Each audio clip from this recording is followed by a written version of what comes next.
Totoo nga ba na itong si Brandon Ganuelas Roser ay lilipat na dito sa Barangay Ginebra?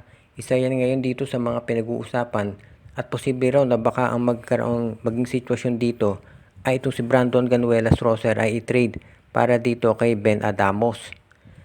Kung inyong matatandaan, itong TNT Tropang Giga, ang gusto niyan talagang center noong paman ay itong mga merong tira sa labas at may 3-point shooting. At yan ang kayang gawin nitong si Ben Adamos para dito sa kanilang lineup. Sa Hinebra, hindi masyadong nagagamit si Ben Adamos dahil yung kanyang skill set, yung big man na may 3-point shooting, ay nagagawa na ni Isa Akgo.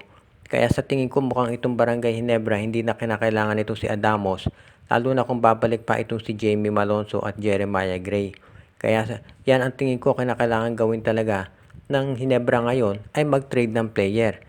Para hindi masayang yung roster spot nito si Adamos, pwede nilang i-trade yan para kay Brandon Ganuelas Roser.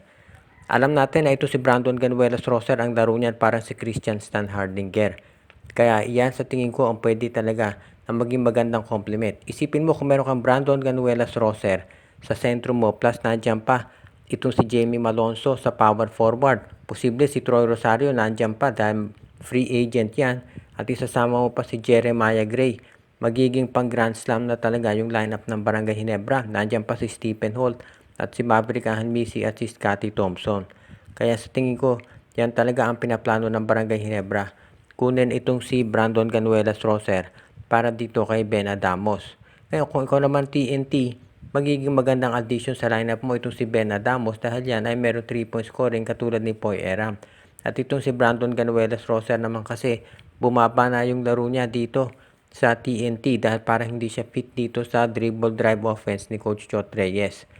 So for example, kung makuha ng Hinebra ito si Brandon Ganuelas Roser, pwede nilang ilagay sa reserve list itong si Jared Dillinger para mabawasan yung kanilang mga field foreigner. So isipin mo kung meron kang Brandon Ganuelas Roser, may Jamie Malonzo ka pa, may Stephen Holt, may Maverick Ahanmisi, Scottie Thompson, RJ Abarientos. Ibig sabihin pang all-star na talaga lineup ng Ginebra. Nandiyan pa si Jeremiah Gray. At sa tingin ko yan ang magiging susi para makuha ng Ginebra yung kanilang inaasam na Grand Slam. At sa ngayon, yan talaga ang magiging sitwasyon dito para sa Barangay Ginebra. Kapag nakuha nila ito si Brandon Ganuelas Roser, ay talagang magiging maganda yung option nila para magkaroon nung talagang minimithi na matagal na Grand Slam. Dahil nga dito sa SMC, sila na lang ang wala niyan. Sa ngayon, pwede nating tignan na kung pag-uusapan yung pag-trade, equal value naman yan. Totoo, mas maraming playing time si Brandon Ganuelas Roser.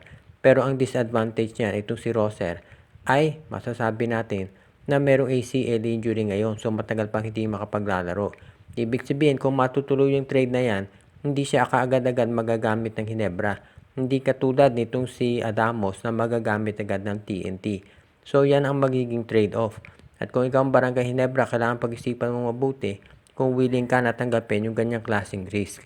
Kaya sa ngayon, yan ang makikita natin dito na magandang trade na pwedeng gawin nitong Barangay Ginebra para lalong lumaki yung chance nila na mag-campion pa. Hindi lang dito sa Governor's Cup, kung hindi maski na sa mga susunod na conference.